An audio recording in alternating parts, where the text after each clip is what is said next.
السلام علیکم ورحمۃ اللہ وبرکاتہ۔ جب تک ہم کتنا بھی نماز پڑھتے رہیں، کتنا بھی ہم قرآن پڑھتے رہیں، یعلمون تعلمون کرتے رہیں، کوئی فرق نہیں پڑتا۔ کتنا بھی ہم نماز، بہت سے تو ہم لوگ نماز اس لیے پڑھتے ہیں کہ میرے بچے کی نوکری لگ جائے، کہ میرا کاروبار چل جائے، کہ میرے گھر میں یہ ہو جائے، کہ میرے فلانا چیز خرید رہا ہوں تو وہ مل جائے۔ بہت سے تو ویسے تو نمازی 5-7% یا 10% پڑھتے ہیں مشکل سے، اس کے اندر بھی جو پڑھتے ہیں وہ بہت سے اس نیت سے پڑھتے ہیں کہ میرا یہ کام بن جائے، کہ میرے بچے کی اللہ نوکری لگا دے تو میں اس لیے جلدی جلدی پڑھ رہا ہوں، یا میں فلانا کا کوئی کاروبار اٹکا ہوا ہے یا اس میں منافع نہیں ہو پا رہا تو اس کے لیے پڑھ رہا ہوں، اس کے لیے کر رہا ہوں۔ لیکن مین اصل چیز یہ ہے کہ اللہ کے ڈر سے اور اللہ کے خوف سے جو عبادت ہوتی ہے نا، اس کی بات الگ ہوتی ہے، اور وہ اللہ کے یہاں بہت زبردست قبولیت ہے اس کی، جو اللہ سے ڈر کے عبادت ہوتی ہے۔ اسی لیے اللہ نے قرآن کے اندر نبیوں پیغمبروں کے قصے بیان فرمائے۔ کہ اللہ تعالیٰ کیا مذاق کر رہا ہے ہم سے؟ کیوں قصے بیان فرمائے جگہ جگہ، اور ایک ایک قصے کو 10 مرتبہ بیان فرمایا اللہ تعالیٰ نے۔ یہ نہیں ہے کہ ایک قصے کو ایک دفعہ بیان فرما کے چھوڑ دیا۔ بھائی آدمی اتنا بڑا قرآن ہے، نہیں پڑھ پایا پورا، اگر شروع میں پڑھتا ہے تو شروع میں بھی قصے ہیں، پہلے پارے سے لے کر کے اگر 8-10 پارے تک پڑھتا ہے تو اس میں بھی قصے موجود ہیں، اگر بیچ میں 10 پارے سے 20 پارے تک پڑھتا ہے تو اس میں بھی قصے موجود ہیں۔ وہی قصے ریپیٹ کریں اللہ تعالیٰ نے، اور 20 سے 30 تک پڑھتا ہے تو اس میں بھی قصے موجود ہیں۔ جہاں بھی پڑھے گا، اگر 30واں پارہ بھی پڑھے گا، وہاں پر بھی اللہ تعالیٰ نے نصیحت فرمائی ہے، وہاں تھوڑا بہت شارٹ میں قصہ بیان کرتا ہے۔ الم تری کیف فعل ربک بعاد ارم ذات العماد التی لم یخلق مثلها فی البلاد وجابوا الصخر بالواد۔ تو اللہ تعالیٰ وہاں بھی بیان کر رہا ہے 30ویں پارے میں، قوم عاد قوم ثمود کا قصہ 30ویں پارے میں بھی بیان کر رہا ہے اللہ تعالیٰ۔ تو اللہ تعالیٰ نے کیوں بیان کریں؟ تو تاکہ اللہ تعالیٰ کا ڈر بیٹھے لوگوں کے دماغ میں، اور پھر اس کے بعد عبادت کریں۔ اور جس کے اندر ڈر بیٹھ جاتا ہے تو پھر وہ 5 نمازیں نہیں، رات کو اٹھ کر کھڑا ہو جاتا ہے۔ تو اللہ تعالیٰ اس لیے بیان کریں، اور ہم لوگ مذاق سمجھیں۔ ہم نے قرآن کو تکیہ بنا لیا، ہم نے قرآن کو پیچھے ڈال دیا، ہم نے نہ تو قرآن کو سمجھا، نہ قرآن پہ عمل کرا، کچھ نہیں۔ پچھلی قوموں نے تو قرآن کے اندر تب وہ اپنے جو کتاب تھی توریت انجیل زبور، اس میں تبدیلیاں کر دیں، اور ہم نے تبدیلی نہیں کری، کیونکہ حفاظت اس کی ذمہ داری اللہ نے لی ہے اس کی، تو ہم نے اس کو پڑھا ہی نہیں۔ تو عمل تو جب کریں گے جب ہم پڑھیں گے۔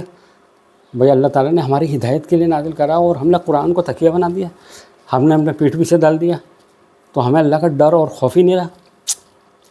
بھئی اللہ کا ڈر اور خوف ہوگا تو اس میں تو میں یہی تو کہہ رہا ہوں کہ آدمی جو نماز پڑھ رہے ہیں 5% 10%، وہ بھی بہت سے یہی سوچ کے پڑھ رہے ہیں کہ میرا یہ کام رکا ہوا ہے، میرا فلانا کام رکا ہوا ہے، مجھے فلانا کام کرنا ہے، تو اس لیے پڑھ رہے ہیں اپنے، لیکن ڈر اور خوف تو نہیں پڑھ رہے ہیں۔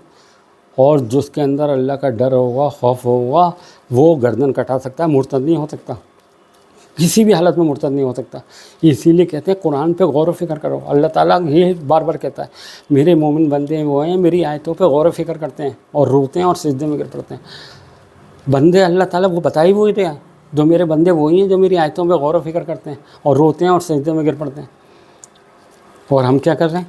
ہم مدرسوں کے اندر دنیا کی ساری کتابیں سمجھ کے لیے پڑھائی جاتی ہیں، ساری کتابیں، کہ کتابوں کو سمجھنا ہے، کوئی سی بھی کتاب ہو ان کو سمجھنا پڑتا ہے، ہر کتاب سمجھ کے لیے۔ لیکن قرآن کو ہم نے رٹو طوطا بنا لیا۔ قرآن ہی ایک ایسی کتاب ہے جس کو ہم نے رٹو طوطا بنا لیا اپنے، جس کو صرف رٹتے ہیں، اس کو سمجھتے نہیں ہیں۔ اور یہی وجہ ہے مدرسے کے اندر جو پڑھائیاں ہوتی ہیں، اس بچے کیا کیا خرافات کرتے ہیں یہ دنیا جانتی ہے۔ وہاں پر ایک دوسرے کے انگلی کر رہے ہیں، ایک دوسرے کو کچھ کر رہے ہیں، کیونکہ انہیں ڈر ہی نہیں بیٹھتا ہے۔ پورے عالم بن جاتے ہیں، بڑے مطلب ڈگریاں لے لیتے ہیں مفتی کی، لیکن جیسا ڈر خوف ہونا چاہیے ان کے اندر وہ نہیں ہو پاتا۔ وہ اسی لیے نہیں ہو پاتا کیونکہ اس میں غور و فکر نہیں کرتے ہیں۔ وہ اگر وہ پڑھ بھی رہے ہیں ترجمہ، ظاہر سی بات ہے عالم مفتی تو ترجمہ پڑھتے ہیں، کوئی دقت نہیں ہے، لیکن اس میں غور و فکر الگ چیز ہے۔ ایک تو یہ کہ میں نے پڑھ لیا، میں نے دیکھ لیا کہ صاحب ہاں اس کا یہ ٹرانسلیشن یہ لکھا ہوا ہے، اس کا ٹرانسلیشن یہ لکھا ہوا ہے، ٹرانسلیشن بھی پڑھ لیا، لیکن میں نے اس کو غور و فکر نہیں کرا۔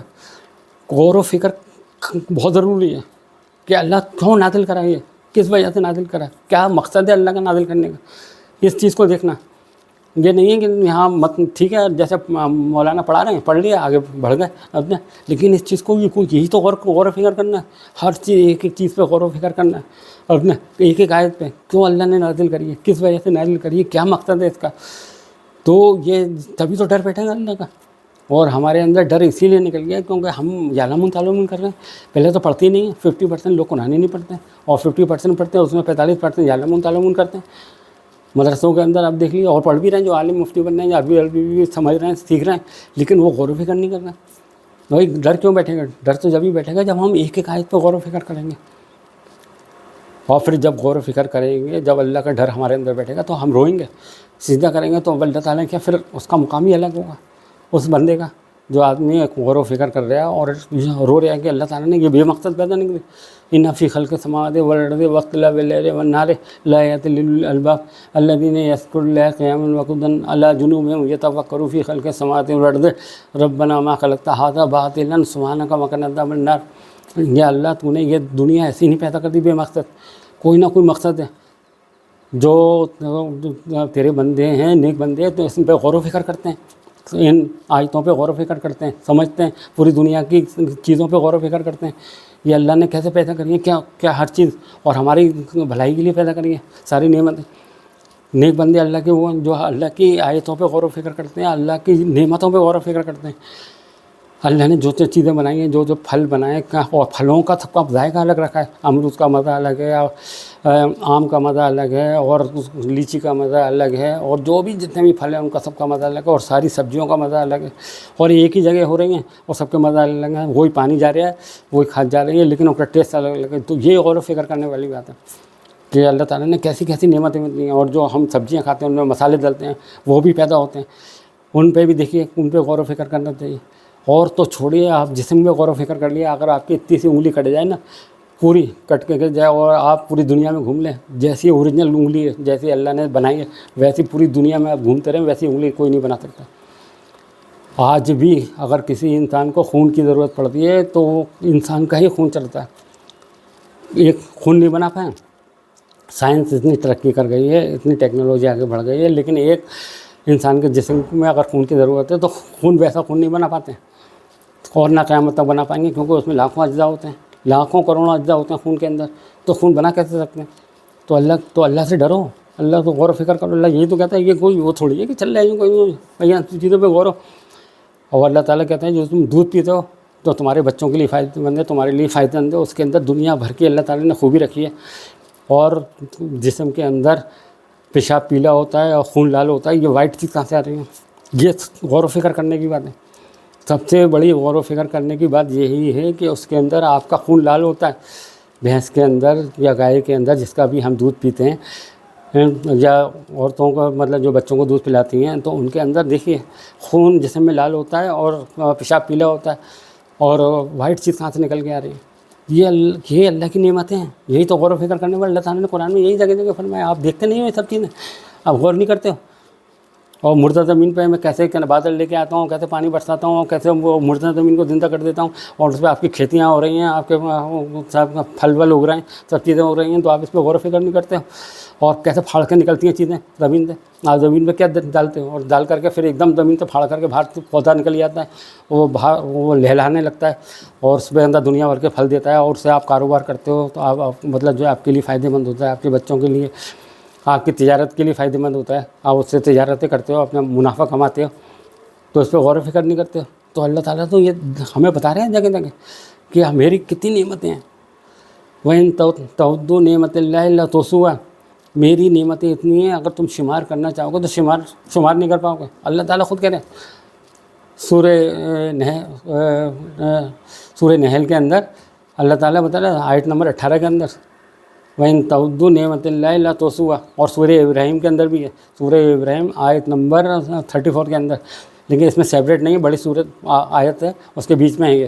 وَإِن تَعُدُّوا نِعْمَتَ اللَّهِ لَا تُحْصُوهَا، میری نعمتیں اتنی ہیں، شمار کرنا چاہو گے تم شمار نہیں کر سکتے. اتنی نعمتیں میری، اپنے کن کن نعمتوں کو ٹکراؤ. اللہ تعالیٰ پھر سورہ رحمان میں کہہ رہا ہے فَبِأَيِّ آلَاءِ رَبِّكُمَا تُكَذِّبَانِ، میری کن کن نعمتوں کو جھٹلاؤ گے. اللہ تعالیٰ کھل کے بیان کر رہے ہیں اپنے قرآن کے اندر، لیکن ہم لوگ غور و فکر ہی نہیں کرتے. قرآن کو ہم سمجھ ہی نہیں پا رہے. اور قرآن کو ہم نے پیچھے ڈال دیا، اور ہم اپنی مرضی سے زندگی جی رہے ہیں. وہ اتنی بہترین کتاب، غیر مسلم پڑھتے ہیں تو ایمان لے آتے ہیں. اب یہ دیکھیے کتاب اتنی بہترین ہے، اس کو غیر مسلم پڑھ کے ایمان لے آتے ہیں اپنے، اور ہم لوگوں کو تکیہ بناتے ہیں. یا اللہ ہم سب کو ہدایت دے.